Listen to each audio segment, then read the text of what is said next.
नमस्कार, सुप्रभात। स्वागत है आप सभी का। मैं हूं आपके साथ प्रीति। आइए बुलेटिन की शुरुआत करते हैं हेडलाइंस के साथ।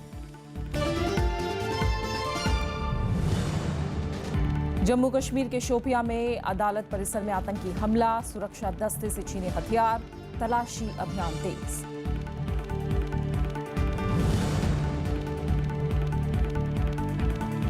आतंकवाद समाज के सामने अहम चुनौती, राष्ट्रपति प्रणब मुखर्जी का बयान। कहा किसी देश की नीति के हथियार के रूप में इसका इस्तेमाल खतरनाक और निंदनीय।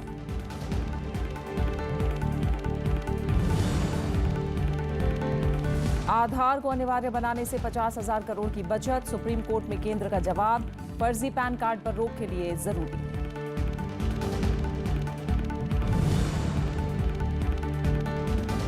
राजस्थान को सूखा राहत के लिए 5 अरब 88 करोड़ रुपए की राशि मंजूर। गृह मंत्री की अध्यक्षता में हुई बैठक में फैसला। कर्नाटक को विभिन्न परियोजनाओं के लिए 7 अरब 14 करोड़ रुपए जारी।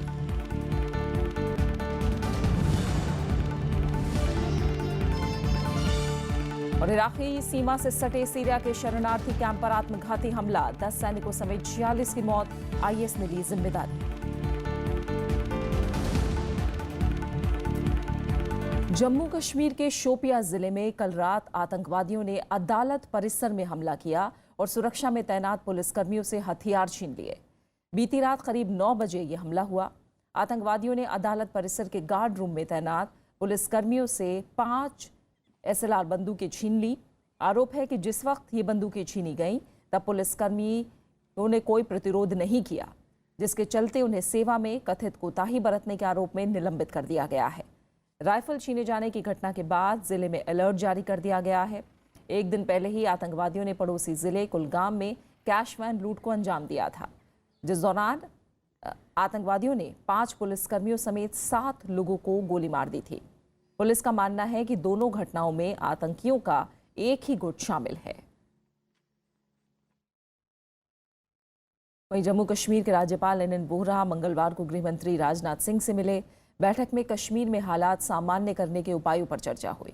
इस बीच चुनाव आयोग ने अनंतनाग लोकसभा उपचुनाव रद्द कर दिया है। कश्मीर नीति को लेकर सरकार और विपक्ष में आरोप प्रत्यारोप जारी है।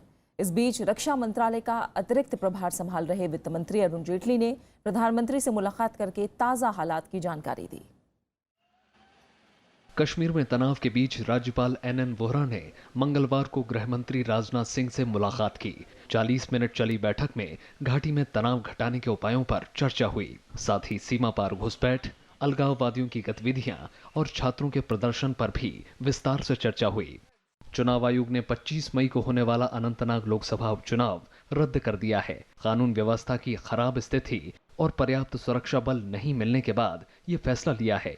आयोग के मुताबिक फिलहाल स्वतंत्र और निष्पक्ष चुनाव संभव नहीं है। पहले ये उपचुनाव 12 अप्रैल को होना था, लेकिन फिर इसे 25 मई तक टाला गया था।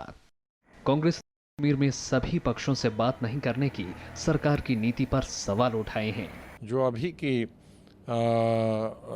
जो रूलिंग पार्टी है उसके प्रेसिडेंट और जनरल सेक्रेटरी ने कहा कि हम तो स्टेक होल्डर से भी बात नहीं करेंगे, यहाँ पाकिस्तान से भी बात नहीं करेंगे, तो फिर किससे बात करेंगे? फिर हालात कैसे ठीक हो जाएंगे? किसी न किसी से तो बात करनी पड़ेगी। कांग्रेस के आरोपों का सरकार ने कुछ इस तरह जवाब दिया। कौन से स्टेक होल्डर की बात कर रहे हैं ये स्पष्ट करें। वहाँ पर एक निर्वाचित सरकार है, चुनी हुई सरकार है। जनता सबसे बड़ी स्टेक होल्डर तो प्रदेश जम्मू कश्मीर में जनता है ना। जनता ने ही उस सरकार को चुना है जो उस समय वहाँ सत्ता में है। कुलगाम जिले में आतंकी एक बैंक में घुस गए और 65,000 रुपए लूट लिए। कुलगाम में ही सोमवार को आतंकियों ने नकदी ले जा रही गाड़ी पर हमला किया था। इसमें पुलिस के 5 जवानों और 2 बैंक कर्मचारियों की जान चली गई थी। घाटी में 9 अप्रैल से ही हालात खराब हैं। इस दिन श्रीनगर लोकसभा उपचुनाव के दौरान हिंसा में 8 लोगों की जान चली गई थी। Bureau report, Rajya Sabha TV. Bharat ने पाकिस्तान से 2 जवानों की हत्या और शव के साथ बर्बरता पर कड़ा विरोध जताया है और इस कायरतापूर्ण बर्ताव के लिए पाकिस्तान सेना को जिम्मेदार बताया। लेफ्टिनेंट जनरल शरद चंद ने कहा है कि पाकिस्तान इसके नतीजे के लिए तैयार रहे। BSF का कहना है कि घटना के एक दिन पहले पाकिस्तान सेना प्रमुख उसी इलाके में थे। उधर सोमवार को शहीद हुए दोनों जवानों को मंगलवार को पूरे सैन्य सम्मान के साथ अंतिम विदाई दी गई। 2 भारतीय जवानों की हत्या और शव से बर्बरता के मामले में भारत ने पाकिस्तान सेना से कड़ा ऐतराज जताया है। घटना के एक दिन बाद मंगलवार को भारत के सैन्य अभियान महानिदेशक ने पाकिस्तान डीजीएमओ से बात की। उन्होंने कहा कि भारतीय जवानों के साथ की गई बर्बरता कायरतापूर्ण और अमानवीय है। उन्होंने पाकिस्तानी समकक्ष से नाराजगी जताई कि पाकिस्तानी बॉर्डर एक्शन टीम ने एलओसी पार कर गश्त कर रहे जवानों को निशाना बनाया और भारतीय जवानों पर गोलीबारी की। भारतीय डीजीएमओ ने पाकिस्तान से एलओसी के पास बॉर्डर एक्शन टीम के ट्रेनिंग कैंप बनाने पर आपत्ति जताई है। मीडिया में उन्होंने खुद डिसोन किया है कि उन्होंने नहीं किया है। उन्होंने नहीं किया तो किसने किया होगा? उन्होंने ही किया है। उनको इनकी रिस्पॉन्सिबिलिटी लेना पड़ेगा। हमको क्या करना चाहिए वो हम यहाँ बताना नहीं चाहते हैं और बताने से ज्यादा अपना कार्रवाई हम अपने आप करेंगे। इधर सीमा सुरक्षा बल ने कहा कि स्टैंडर्ड ऑपरेशन प्रोसीजर की दोबारा समीक्षा की जाएगी और इस तरह की घटनाओं को रोकने के लिए बीएसएफ और सेना के शीर्ष अधिकारी बातचीत करेंगे। I can assure you that the experience that we have had, the BSF, which in Kashmir works under the operational control of the army, together there will be a brainstorming and we'll come out with yet more revised SOP so that such incidents can be minimized. इधर सोमवार को पुंछ में शहीद हुए सेना के नायब सूबेदार परमजीत सिंह और बीएसएफ के जवान प्रेम सागर का पार्थिव शरीर जम्मू कश्मीर लाया गया। यहां दोनों शहीदों को श्रद्धांजलि दी गई। दोनों शहीदों का अंतिम संस्कार उनके पैतृक गांव में पूरे सैन्य सम्मान के साथ किया गया। शहीद को अंतिम सलामी देने के लिए भारी संख्या में लोग जुटे। पाकिस्तान की इस करतूत को देखकर उनमें काफी गुस्सा देखने को मिला। सरकार को करना चाहिए भी बहुत, ये तो जितनी शर्मनाक जो किया इसका कोई बदला लेना चाहिए। तो बहुत दुखदाई, तो ऐसे तो फिर शहीद होते जाएंगे। बहुत दुखदाई घटना हुआ।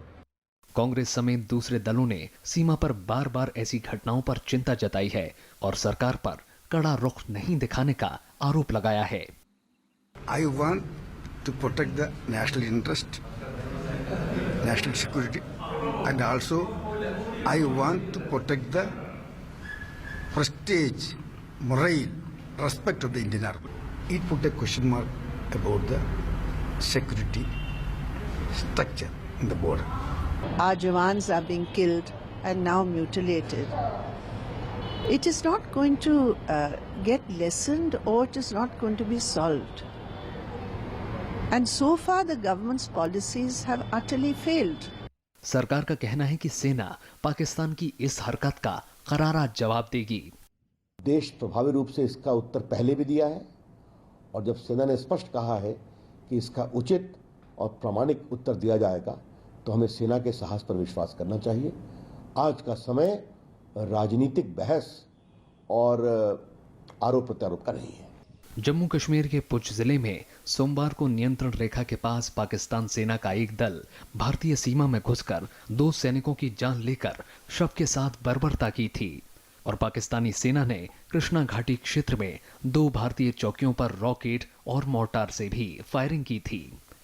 Bureau report, Rajya Sabha TV. आतंकवाद समाज के सामने अहम चुनौती है और इसके खिलाफ अंतर्राष्ट्रीय समुदाय की सामूहिक कार्रवाई को अब टाला नहीं जा सकता है। राष्ट्रपति प्रणब मुखर्जी ने ये बातें तुर्की के राष्ट्रपति के सम्मान में आयोजित रात्रि भोज के दौरान कही। उन्होंने कहा कि आतंकवाद को किसी भी तरह से जायज नहीं ठहराया जा सकता। राष्ट्रपति ने कहा कि किसी देश की नीति के हथियार के रूप में इसका इस्तेमाल खतरनाक और निंदनीय है। उन्होंने कहा कि आतंकवाद से भारत और तुर्की दशकों से पीड़ित रहे हैं। राष्ट्रपति प्रणब मुखर्जी ने उम्मीद जताई कि राष्ट्रपति एर्दोआन की भारत यात्रा से दोनों देशों के बीच द्विपक्षीय सहयोग को नई गति मिलेगी। ऑस्ट्रेलिया में वीजा नियमों में बदलाव पर प्रधानमंत्री नरेंद्र मोदी ने चिंता जताई है। उन्होंने इस मुद्दे पर ऑस्ट्रेलिया के प्रधानमंत्री मैकलम टर्नबुल से बात करके उन्हें भारतीयों की चिंता से अवगत कराया। ये तय हुआ कि इस मसले पर दोनों देश के अधिकारी जल्द ही मुलाकात करेंगे। प्रधानमंत्री ने कहा कि ऑस्ट्रेलिया के नए नियमों से भारत के हितों को चोट पहुंचेगी। दरअसल पिछले दिनों ऑस्ट्रेलिया ने भारतीयों में लोकप्रिय वीजा कार्यक्रम को खत्म कर दिया था। इसे 457 वीजा के नाम से जाना जाता है। ये वीजा अधिकतर भारतीय पेशेवरों को मिलता था। इसके अलावा ऑस्ट्रेलिया ने नागरिकता नियमों में बदलाव कर अंग्रेजी के ज्ञान को अनिवार्य बना दिया है। देश के प्रमुख विपक्षी दलों ने एक बार फिर केंद्र सरकार के खिलाफ एकता पर जोर दिया है। दिल्ली के कॉन्स्टिट्यूशन क्लब में सोमवार को हुए सम्मेलन में राष्ट्रपति चुनाव में विपक्ष की ओर से एक साझा उम्मीदवार उतारने का सुझाव दिया गया और बीजेपी सरकार की नीतियों की आलोचना की गई। पूर्व सांसद और समाजवादी नेता मधुलिमया की जयंती पर हुए कार्यक्रम में विपक्षी दलों ने केंद्र सरकार की नीतियों को देश के लिए घातक करार दिया। कांग्रेस, वाम दलों, जेडीयू, एनसीपी के नेताओं ने विपक्षी एकजुटता पर जोर दिया और राष्ट्रपति चुनाव में विपक्ष की ओर से साझा उम्मीदवार उतारने का सुझाव भी दिया। जो उन्होंने कहा था, जनता से जो करार किया था, कौन किया था, उसको छोड़कर सब कुछ कर रहे हैं, सब कुछ कर रहे हैं। लव जिहाद, घर वापसी। सबसे पहला टेस्ट होगा कि आने वाले हमारे राष्ट्रपति के चुनाव। आज जरूरी है देश को, जिस तरीके की हालत है, कि एक ऐसा राष्ट्रपति हो जो इस संवैधानिक व्यवस्था और इस ढांचे को बरकरार उसकी रक्षा कर सके। कांग्रेस महासचिव दिग्विजय सिंह ने व्यक्तिवादी राजनीति से बचने की जरूरत बताई और वैचारिक लड़ाई पर जोर दिया। आज दुर्भाग्य से मीडिया में सारी लड़ाई व्यक्तियों की हो गई है, पर्सनैलिटीज की हो गई है। कंपैरिजन जो है आइडियोलॉजी का नहीं हो रहा है, वैचारिक नहीं हो रहा है। कंपैरिजन, तुलना जो है कौन किसमें क्षमता अच्छे भाषण देने की है और किसके सामने एक अच्छा व्यक्तित्व है। मई दिवस के मौके पर आयोजित इस सम्मेलन में कई मजदूर संगठन भी शामिल हुए। इस दौरान देश में किसानों और मजदूरों की बदहाली पर भी चर्चा हुई। पंचानन मिश्रा, राज्यसभा टीवी। वित्त मंत्री अरुण जेटली ने कहा है कि गरीबों तक फायदा पहुंचने की वजह से आर्थिक सुधारों की राजनीतिक लागत को लेकर बहस खत्म हो गई है। मंगलवार को दिल्ली में आयोजित एक कार्यक्रम में वित्त मंत्री ने दावा किया कि नोटबंदी का जीडीपी और कृषि उत्पादन पर कोई असर नहीं पड़ा है। उन्होंने कहा कि नोटबंदी को लेकर तमाम आलोचनाएं गलत साबित हुई हैं। वित्त मंत्री के मुताबिक नोटबंदी के बाद जीडीपी में 2% कमी आने, औद्योगिक उत्पादन घटने और कृषि को होने वाले नुकसान को लेकर तमाम आशंकाएं जताई गई थी, जो अभी तक गलत साबित हुई हैं। वित्त मंत्री ने आर्थिक कार्यक्रमों को लागू करने में बैंकों की भूमिका की भी सराहना की। And since that financial inclusion program was being undertaken in isolation, nobody realized the import of what financial inclusion really can do to this country. And suddenly you had the world's largest ever financial inclusion program, literally within a matter of days and weeks, in which the banking industry had played a pivotal role. BJP अध्यक्ष अमित शाह ने party कार्यकर्ताओं को विनम्र बने रहने की सीख दी है। उन्होंने मंगलवार को उत्तर प्रदेश में पार्टी कार्यकारिणी की बैठक में ये बात कही। उन्होंने कार्यकर्ताओं से कहा कि वो जीत के बाद निश्चिंत ना हो जाएं और उन सीटों पर काम करें जहां पार्टी कमजोर है। पार्टी अध्यक्ष ने कहा कि उत्तर प्रदेश की सरकार सबके विकास के लिए काम करेगी। उन्होंने कहा कि कार्यकर्ताओं के बल पर ही पार्टी की 14 राज्यों में सरकार है। भाजपा का कार्यकर्ता गांव को, किसान को, युवा को, बेरोजगार को, महिला को, दलित और पिछड़े को नजर में रखते हुए काम करेगा। उसकी स्थिति को परिवर्तित करने के लिए काम करेगा और इसीलिए हमें ये मैंडेट मिला है।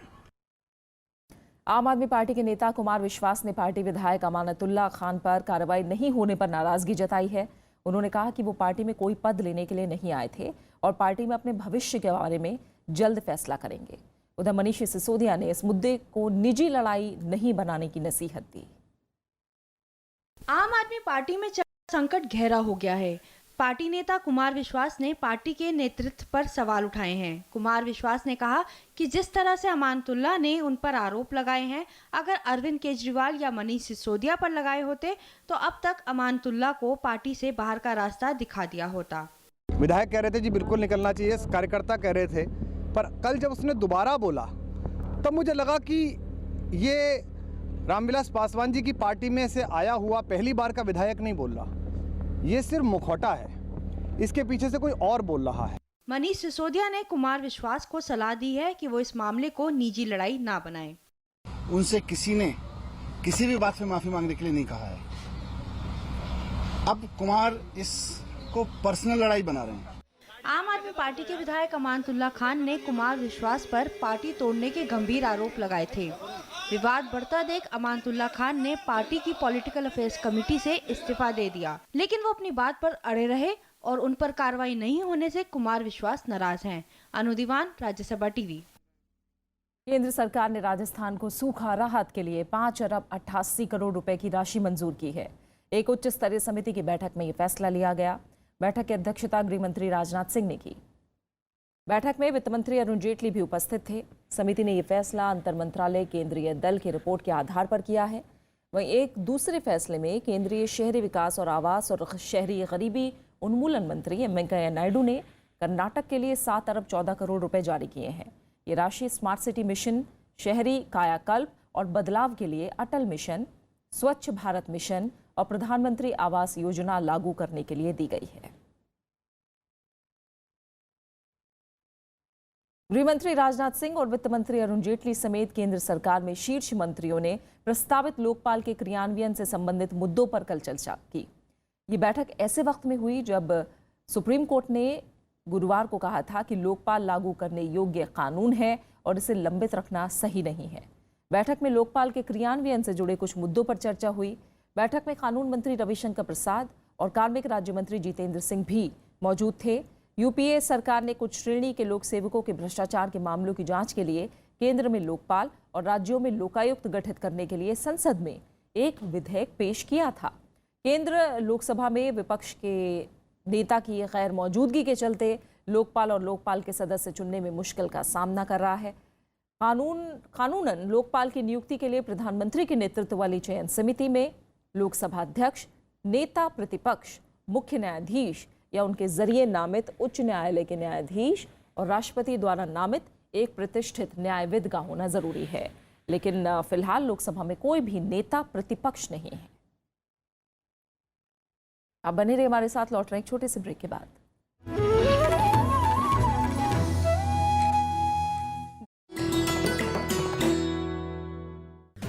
MC मैरी कॉम सफलतम भारतीय महिला मुक्केबाज, विश्व चैंपियनशिप में 5 स्वर्ण और 1 रजत, लंदन ओलंपिक्स में कांस्य और एशियन गेम्स में कांस्य पदक विजेता।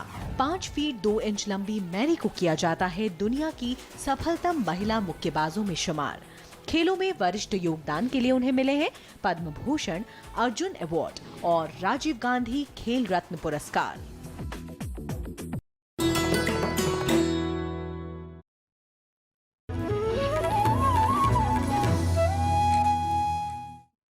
दिल्ली के आबो हवा में सुधार के लिए सुप्रीम कोर्ट ने केंद्रीय प्रदूषण नियंत्रण बोर्ड को निर्देश दिया है कि वो उद्योगों के लिए उत्सर्जन के मानक तय करे। कोर्ट ने प्रदूषण नियंत्रण बोर्ड को 30 मई तक खाका तैयार करने के लिए कहा है। कोर्ट ने उद्योगों को 6 महीने का वक्त भी दिया है ताकि वो खुद को नए मानकों के हिसाब से ढाल सकें। आदेश के मुताबिक उद्योगों पर ये मानक दिसंबर से लागू होंगे। वरिष्ठ अधिवक्ता हरीश साल्वे मामले पर सुप्रीम कोर्ट के सहायक की भूमिका निभा रहे हैं। सुझाव है कि अगर कोई नियंत्रण बोर्ड के लिए नियमों का उल्लंघन करता है तो उसका लाइसेंस निरस्त कर दिया जाए। केंद्रीय मानव संसाधन विकास मंत्री प्रकाश जावड़ेकर ने वरिष्ठ सैन्य अधिकारियों और शिक्षाविदों के बीच मंगलवार को विद्या वीरता अभियान की शुरुआत की। इस मौके पर उन्होंने कहा कि सभी यूनिवर्सिटी और कॉलेजों में एक शौर्य दीवार पर परमवीर चक्र विजेताओं की तस्वीरें लगनी चाहिए। उन्होंने कहा कि ये काम स्वैच्छिक या चंदे से हो। देश के 1000 से ज्यादा विश्वविद्यालयों और कॉलेजों में परमवीर चक्र विजेताओं की ये तस्वीरें लगाई जाएंगी। इसके जरिए छात्र छात्राओं में देशभक्ति का जज्बा बढ़ाने की योजना है। विद्या वीरता अभियान के तहत यूनिवर्सिटी और कॉलेजों में 15 गुणे 20 फीट की शौर्य दीवार बनाई जाएगी, जिसमें परमवीर चक्र विजेताओं की तस्वीरें होंगी। देश में अभी तक 21 सैनिकों को परमवीर चक्र से सम्मानित किया जा चुका है। ये स्मारक के लिए कोई ग्रांट नहीं होगी। ये जो भी दीवार खड़ी करनी है वह उसके आसपास अच्छा और परिसर ठीक करना है, वो स्वयं स्फूर्ति से छात्र और अध्यापक चंदा अपना जमा करके अपने पैसे से बनाएंगे। इस विद्या वीरता कार्यक्रम के दौरान जेएनयू, दिल्ली विश्वविद्यालय और जामिया मिलिया इस्लामिया के वाइस चांसलरों को परमवीर चक्र विजेताओं की तस्वीरें सौंपी गईं। विश्वविद्यालयों ने इसे सरकार का अच्छा कदम बताया है। It is a very good initiative on the part of the government, and I shall follow up this spirit, and we shall try to inculcate the spirit of patriotism among the youth, particularly of my state. Thank you. हालांकि सरकार इस कार्यक्रम के लिए पैसे नहीं देगी। विश्वविद्यालयों से कहा गया कि वो इसे स्वेच्छा से अपने यहाँ चंदा करके बनवाएं। पंचानन मिश्रा, राज्यसभा टीवी। कोलकाता हाईकोर्ट के न्यायाधीश CS कर्णन ने मुख्य न्यायाधीश समेत सुप्रीम कोर्ट के 7 जजों के खिलाफ गैर जमानती वारंट जारी कर दिया है। जस्टिस कर्णन ने सुप्रीम कोर्ट के जजों के खिलाफ ये वारंट उनके समक्ष उपस्थित न होने के लिए जारी किया है। इससे पहले सोमवार को सुप्रीम कोर्ट ने कर्णन की दिमागी हालत की जांच के लिए मेडिकल बोर्ड गठित करने का आदेश दिया था। इसके लिए पश्चिम बंगाल के DGP को जांच करने वाले मेडिकल बोर्ड की मदद करने के लिए भी कहा गया था। सुप्रीम कोर्ट ने 8 मई से पहले रिपोर्ट पेश करने के लिए कहा है। पुलिसकर्मियों की भर्ती मामले पर मंगलवार को सुप्रीम कोर्ट में सुनवाई हुई। कोर्ट ने बिहार सरकार के रोड मैप पर नाराजगी जताते हुए फटकार लगाई। बिहार सरकार ने जुलाई 2019 यानी 2.5 साल में 86 स्टेनोग्राफर की भर्ती पूरी करने की बात कही है। कोर्ट ने बिहार सरकार के रोड मैप को खारिज कर दिया और एडिशनल सेक्रेटरी को नए रोड मैप के साथ शुक्रवार को दोबारा पेश होने का आदेश दिया। वहीं पश्चिम बंगाल सरकार के रोड मैप पर सुप्रीम कोर्ट ने मुहर लगा दी है। पश्चिम बंगाल सरकार जुलाई 2017 में 25,487 सिपाहियों के पदों में से 4,537 की रिक्तियां पूरी करेगी, जबकि अगले 3 साल तक हर साल 8,000 कांस्टेबलों की भर्ती होगी। इसी तरह 2020 तक 800 सब इंस्पेक्टरों की भर्ती होगी। राज्य में 76 डिप्टी SP की भर्तियों की प्रक्रिया को भी जल्द पूरा करने को कहा गया है। सरकार ने सुप्रीम कोर्ट में पैन कार्ड बनवाने के लिए आधार नंबर की अनिवार्यता का बचाव किया है। अटॉर्नी जनरल मुकुल रोहतगी ने कहा कि पैन कार्ड के फर्जी होने की आशंका बनी रहती है, जबकि आधार एक सुरक्षित और मजबूत प्रणाली है। इसमें किसी व्यक्ति की पहचान गलत नहीं हो सकती। सरकार ने इसके पक्ष में दलील दी कि आधार से जोड़कर सरकार ने गरीबों और पेंशन योजना के 50,000 करोड़ से ज्यादा की राशि गड़बड़ी रोकने में कामयाबी हासिल की है। आधार के जरिए आतंकवाद की फंडिंग और काले धन पर रोक लगाने में मदद मिली है। सुप्रीम कोर्ट पैन कार्ड बनवाने के लिए आधार की अनिवार्यता को चुनौती देने वाली याचिकाओं पर सुनवाई कर रहा है। संसद की लोक लेखा समिति यानी PSC का पुनर्गठन किया गया है। कांग्रेस नेता मल्लिकार्जुन खड़गे को 21 सदस्यीय लोक लेखा समिति का नया अध्यक्ष बनाया गया है। खड़गे ने कांग्रेस नेता KV थॉमस की जगह ली है, जिनका कार्यकाल 30 अप्रैल को खत्म हो गया। लोक लेखा समिति के कुल 21 सदस्यों में 15 लोकसभा और 7 राज्यसभा से हैं। नई समिति में सिर्फ 2 नए चेहरे हैं, जबकि बाकी सदस्यों को फिर मनोनीत किया गया है। बीजेपी के सुभाष चंद्र बहेरिया और रामशंकर नए सदस्य बने हैं। वो अपनी ही पार्टी के रिचर्ड हे और जनार्दन सिंह सेग्रीवाल की जगह लेंगे। 1967 से ये परंपरा रही है कि लोकसभा में विपक्ष का कोई प्रमुख नेता ही इस समिति का अध्यक्ष होता है।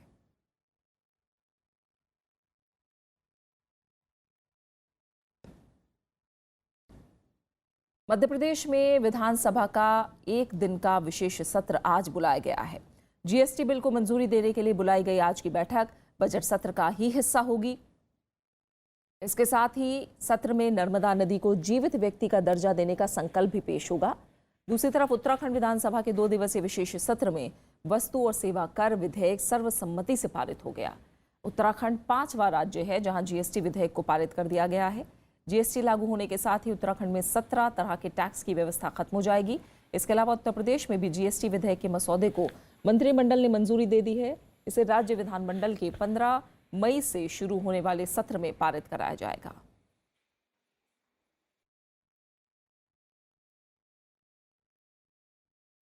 सेना ने BrahMos land attack cruise missile के एडवांस वर्जन का मंगलवार को सफल परीक्षण किया। ये परीक्षण अंडमान और निकोबार द्वीप समूह पर किया गया। जमीन से जमीन पर मार करने वाले इस मिसाइल को मोबाइल ऑटोनॉमस लॉन्चर के जरिए छोड़ा गया। इसमें एडवांस गाइडेंस और उन्नत सॉफ्टवेयर है। ब्रह्मोस ब्लॉक 3 का निर्माण भारत और रूस की संयुक्त परियोजना के तहत किया गया है। सेना के मुताबिक सफल परीक्षण से इस शानदार हथियार की सटीकता फिर साबित हुई है। ये परीक्षण ब्रह्मोस LACM ब्लॉक 3 वर्जन का चौथा सफल परीक्षण था। इससे पहले मार्च में भारत ने पहली बार 450 किलोमीटर दूर तक मार करने में सक्षम नई ब्रह्मोस सुपरसोनिक क्रूज मिसाइल का सफल परीक्षण किया है। इसकी मारक क्षमता को 290 किलोमीटर से बढ़ाकर 450 किलोमीटर किया गया। आवाज से भी 3 गुना ज्यादा है। और अहम अंतर्राष्ट्रीय खबरों पर नजर डालते हैं। आईएस ने इराक की सीमा से लगे सीरियाई क्षेत्र में एक शरणार्थी कैंप पर आत्मघाती हमला किया है। हमले में 46 लोग समेत 10 सैनिकों की मौत हो गई, जबकि कई लोगों के जख्मी होने की खबर है। घायलों का अस्पताल में इलाज जारी है। ब्रिटेन की मॉनिटरिंग संस्था द सीरियन ऑब्जर्वेटरी के मुताबिक कम से कम 5 आत्मघाती हमलावरों ने कल कैंप के बाहर खुद को उड़ा दिया। आत्मघाती हमले के बाद झड़पें भी हुई, जिसमें कई लोगों की जान चली गई। सीरिया में कुर्द और अरब लड़ाके सामरिक रूप से अहम तबका कस्बे पर कब्जे के करीब हैं और जल्द ही रक्का पर हमले की तैयारी कर रहे हैं, जिसे आईएस की राजधानी माना जाता है।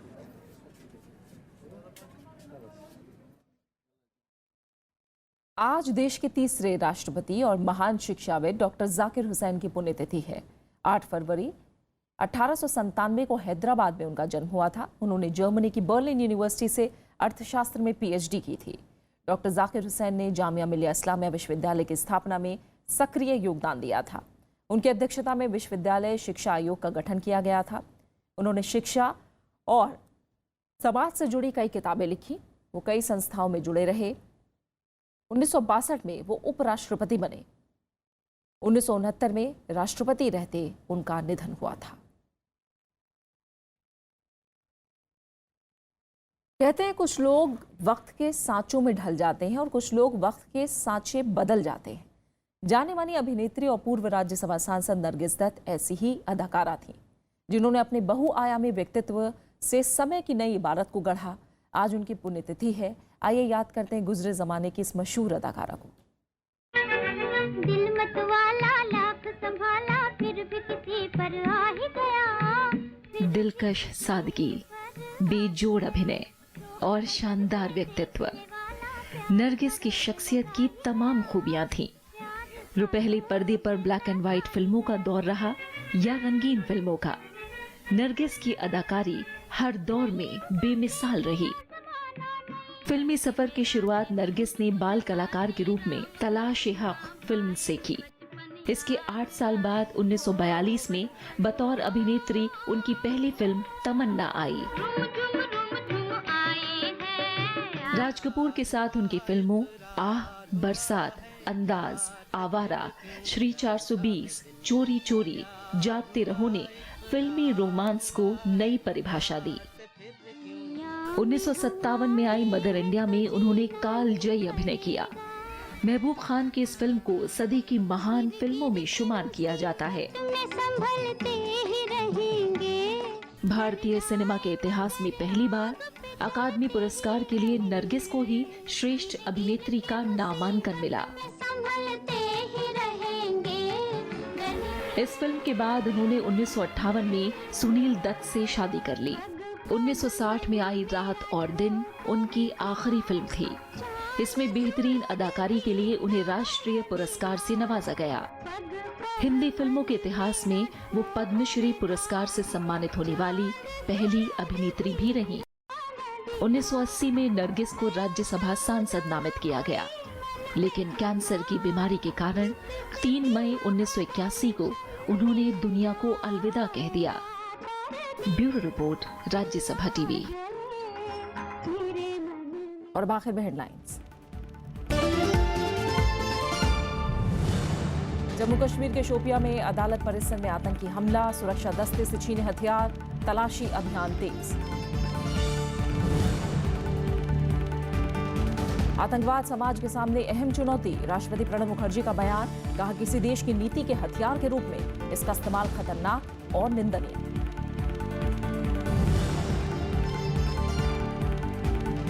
आधार को अनिवार्य बनाने से 50,000 करोड़ की बचत, सुप्रीम कोर्ट में केंद्र का जवाब। फर्जी पैन कार्ड पर रोक के लिए जरूरी।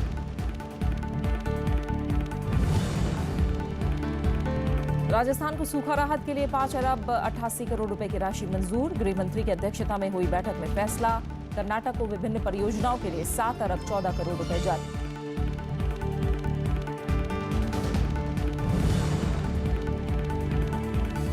इराक की सीमा से सटे सीरिया के शरणार्थी कैंप पर आत्मघाती हमला, 10 सैनिकों समेत 46 की मौत, आईएस ने ली जिम्मेदारी।